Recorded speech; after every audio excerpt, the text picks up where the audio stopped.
and then I press this button, and we're recording. Perfect. And it's Celeste, right? Yes, it is. Okay, that's what I thought. I've interviewed you before. You have. We've done it, but I think we did it over the web. Oh, that's right. We did, yeah. Okay, I was thinking we did like a studio lounge thing somewhere. I don't know. Possible. But I remember. Hey, let me turn down the sound here. This is bugging me. There we go. Excellent.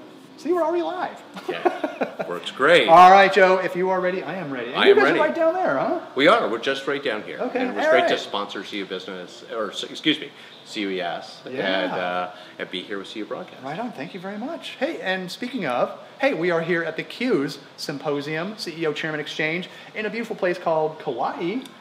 Can you believe this place? It's a pretty tough place to go, and I know there are a lot of people that traveled from the East Coast, and they were really appreciative of the nice weather. So it's been a piece of great time and great topics in paradise. Indeed. The journey was probably arduous, but the reward getting here is certainly worth it all. Exactly. I think we had an advantage on the West Coast. A little bit shorter travel than folks from Canada and folks on the far East Coast, and a few people here from Alaska. Oh, really? I didn't know that. Yeah, wow. So it was terrific to have some discussions with them and talk about growth in Alaska and the opportunity for credit unions. Well, let's talk about that. We are here with Joe Selesky from CRM Next, and give us a quick plug on what CRM Next does. So CRM Next is really a partner in helping credit unions grow, and grow in a way that leverages their existing platforms, but makes it possible to have their team members deliver better service and be much more productive. Giving them automation that can actually be supporting the team member or supporting the member directly. And then it also is really about, I think when you really look at changing the work design at the credit union and making things simple, it makes it also an opportunity to recruit the best people, which is absolutely essential in the credit unions, to be sustainable into the future. And how do we get millennials who really identify with the message of the credit union and the purpose of the credit union to come and, obviously they look at traditional core screens that doesn't look much like they're used to seeing, in other applications online, et cetera. So how do we help the credit union get to a place where the associate experience is modern and can be collaborative, exactly. and something where they can sit side by side with the member and really show that transparency and that commitment that is so much part of the credit union ethos. Which is the topic at hand, what we're talking about today. Nice segue, Joe, I like that. So the topic at hand actually here is fostering an environment for collaboration to encourage member engagement. Can you expand on this a little bit here? Yeah, so I wrote an article about a year and a half ago talking about one of the biggest challenges in credit unions, and quite frankly, in many of our financial lives, is friction. It's really easy once you've transacted with Amazon, it's actually easier to transact with them again than going anyplace else. Now the question really is for a member, and you really want to collaborate with the member and engage the member, is it easier for them to engage with their credit union on a new product than it is for them to go to Citibank or go to to get a mortgage or to go to Cap One and get a card? And if it's not easier, that's one of those friction points are a challenge for both the member and the associate, right? Because they want to have those conversations with the member and be collaborative. Typically, collaboration when it's side by side or on the phone is really while the member came to you for a task, right? You've got an issue of a transaction, or you've lost your card, or something else. So there's a servicing task that needs to be handled for the member. And right now, that's a lot of cut and paste to get it done across the current environment. So if we can make that simpler, make that automated, make a click to do a travel notice or a click to replace a card, and simplify that process, you free up time and to have conversations and collaborate with the member.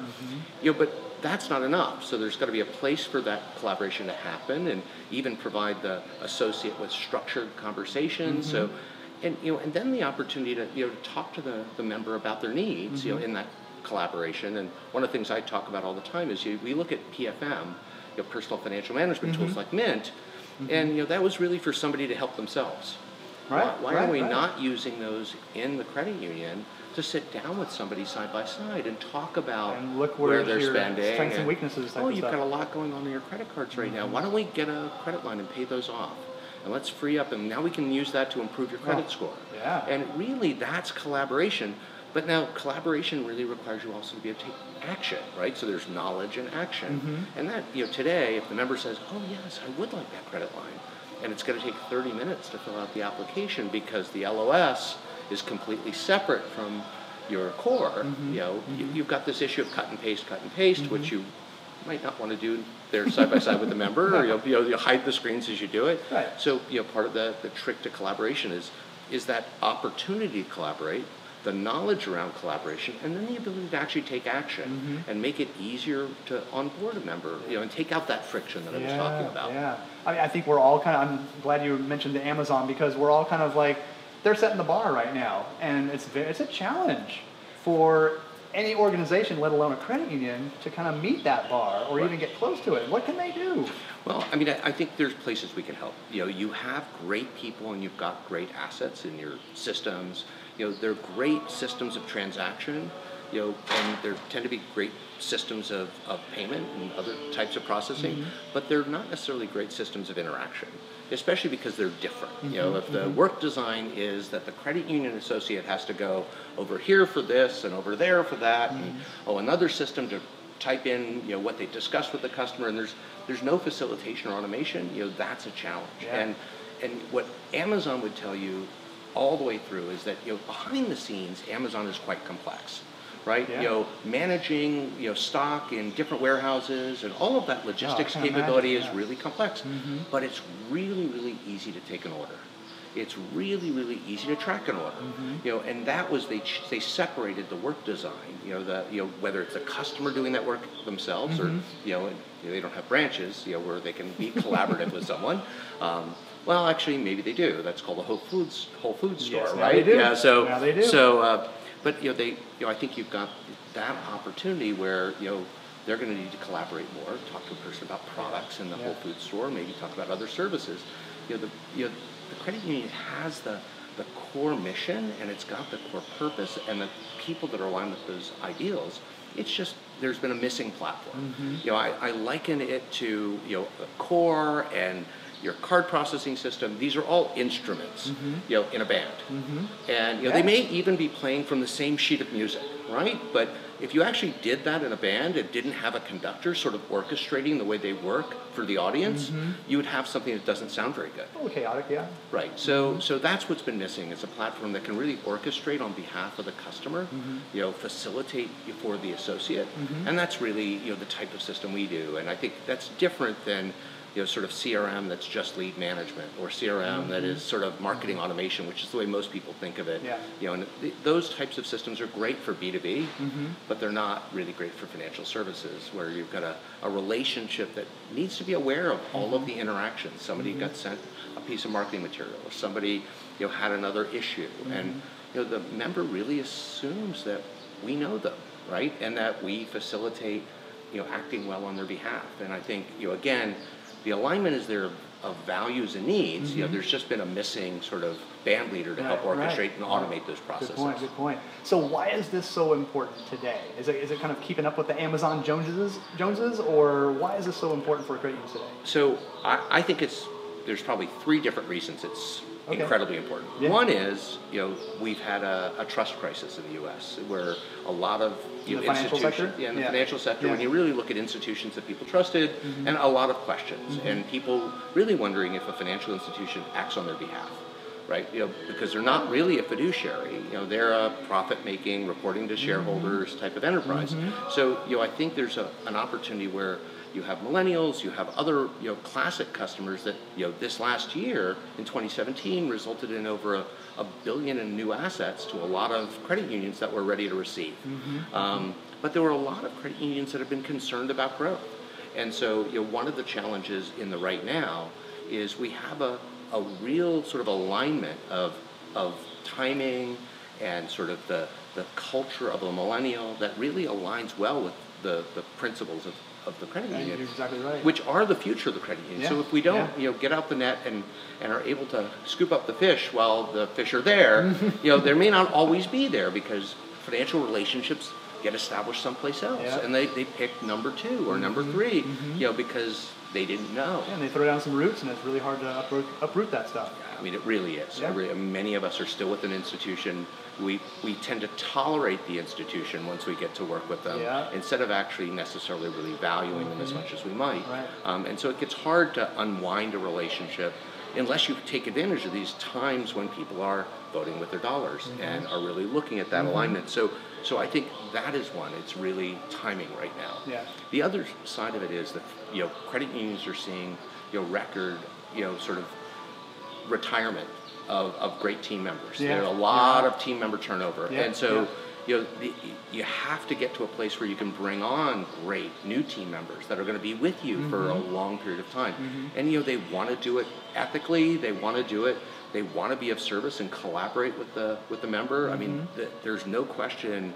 It's as attractive, or could be as attractive, as an Apple Store for an aspiring young person who's really looking at their career path. So I think it's the future of the credit union as an institution to be able to attract great talent, and that really requires, modernization, of at least the experience and the work design to make it attractive. Because otherwise, the average millennials looks at a core screen and goes, "That looks like an airline reservation screen." Yeah, so it's and their tolerance for it is less, right? They're discovery-based learners, and so I mean, I think that's we're getting spoiled, Yeah. We're getting very spoiled. And I think lastly, there's been sort of new types of competition in this world, competing for trust and competing for assets, and I think we're at a point in time where a lot of people talk about the erosion as people use Venmo and other things, that this transacting platform is perhaps not as sticky as as it gets somebody starts using other tools to interact, and our opportunity to talk to the member aren't on the rise; they're actually on the decline. So because of the digitization of what's going on. Because of the digitization, because I mean, we try to provide convenience in digital, but it really hasn't been a great channel for us to provide collaboration. So if you don't have opportunities to have conversations, the member doesn't really appreciate the depth of opportunity with the institution. So I think that as the third part of it is here's a time where expectations need to be supported in that team member growth and the platform that they require. And I mean, I think we're actually at a very important confluence of elements, right? You have trust and the opportunity for for credit unions to instead of got milk, it's got trust. And so I mean, I think a great slogan. I think it would be so easy to go up on every credit union billboard and credit union ad. I've been got trust, right? I've been looking. We're going to trademark that very fast. Oh, it's I mean, the person who came up with got milk happened to be a past investor, and it's funny how you always look at it, and they turned milk from a food to a drink. What are we trying to change in the credit union perception? Well, I mean, that this is an institution that you can trust, that's aligned with your financial health, right? And quite frankly, can do for you more. And I think that's the last piece of that. Maybe the fourth leg of that stool is more and more. The consumer, the member of the future wants to have less people, to trust. They really want simplicity in their life, and we have to make it easy to have more products and services from the credit union, and so that it's really the full competitive set, of investments and credit card and debit card and the financial products that people need to have a proper financial life. Yeah. Oh my gosh, what exciting times we live in! Don't you agree? I mean, I think it's exciting, and it's wonderful to be here at the event. I think the leadership, with the chairmans here and the CEOs, are all very much looking at how do they wrestle with the things that are enabling their success, and how do they sort of break loose of some of the shackles that are sort of holding them back from doing the servicing and providing the capabilities to team members they're looking for. So I think it's a great time because the solutions are there. They are, and we've seen a lot of that start outside of the U.S. I mean, we watched one of our customers grow from 7 million customers to 70 million over the past 7 years. And you look at that type of growth can be managed and can be compliant and can be facilitated if there's the right plumbing is there and the right automation is there, layered on top of the systems that we come to. Yeah, because there's so many channels now. I mean, there's so many channels. It's not just, hey, I'm going to call up the bank and see what's, or the credit union or whatever. It's Amazon Echo. It's I mean, you really start to think about it, and that's really shifted the demands on a financial institution. Back in the day when it was branch, the customer didn't see any of the systems.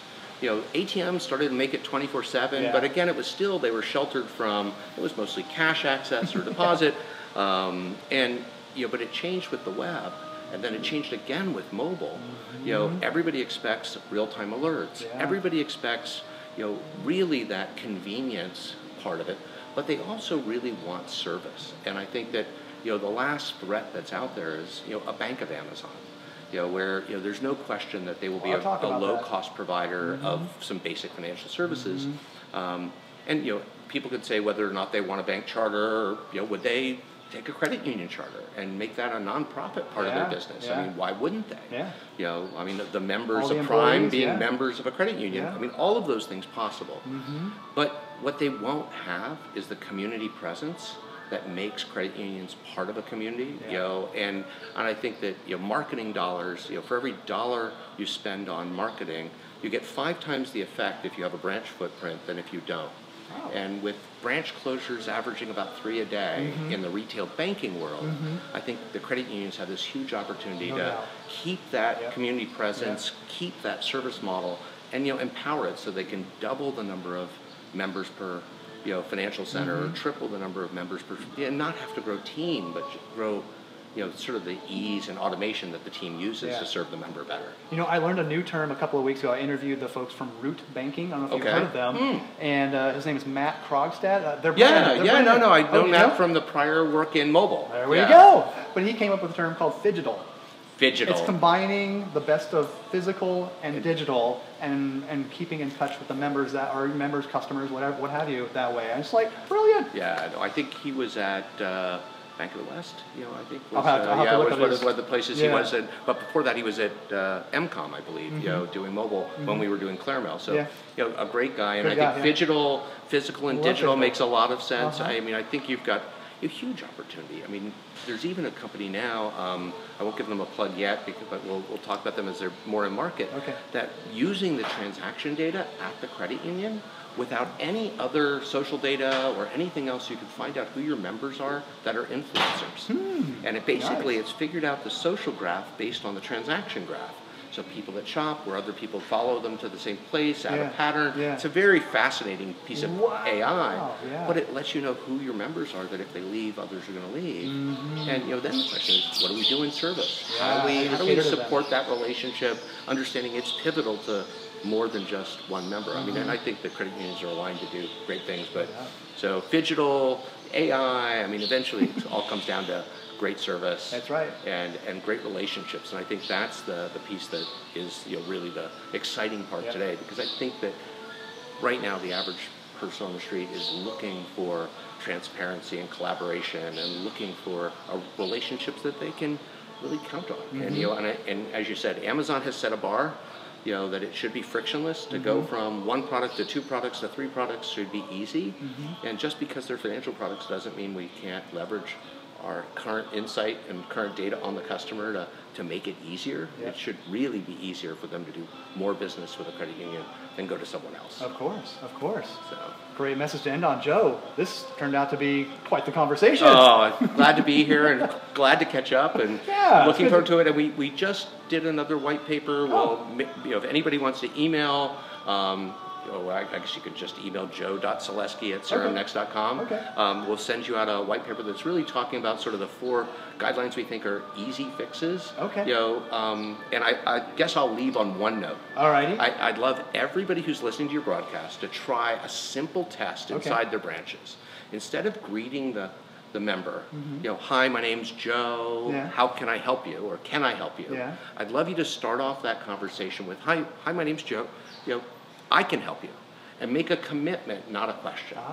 And I think, if it doesn't change the way the associate thinks and the member thinks, I'd love to hear back. But I think it's a very simple experiment. I can help you, just a commitment. Because I believe that's what's really here in the credit union, is that commitment. So why don't we use it as, instead of saying, so glad to see you, or some of the other things, I think Chick-fil-A does one. I mean, I think really just a simple one for everybody who listens to the broadcast, a 2-minute change. I can help you. I can help you. So, and there's no question mark at the end of that. That's a commitment. And then getting them the help they need. There you go, credit unions. I can help you. Give it a shot and let us know. Or let Joe know. Let me know. It was great. Joe, always a pleasure. Thank you so much, sir. Thank you very much. Well done. That's some good stuff here. I mean, we could talk about that for hours. Really cool. All great. Really Thank cool. You. Thank you, Sam. Take care. Appreciate it. Yeah, good stuff.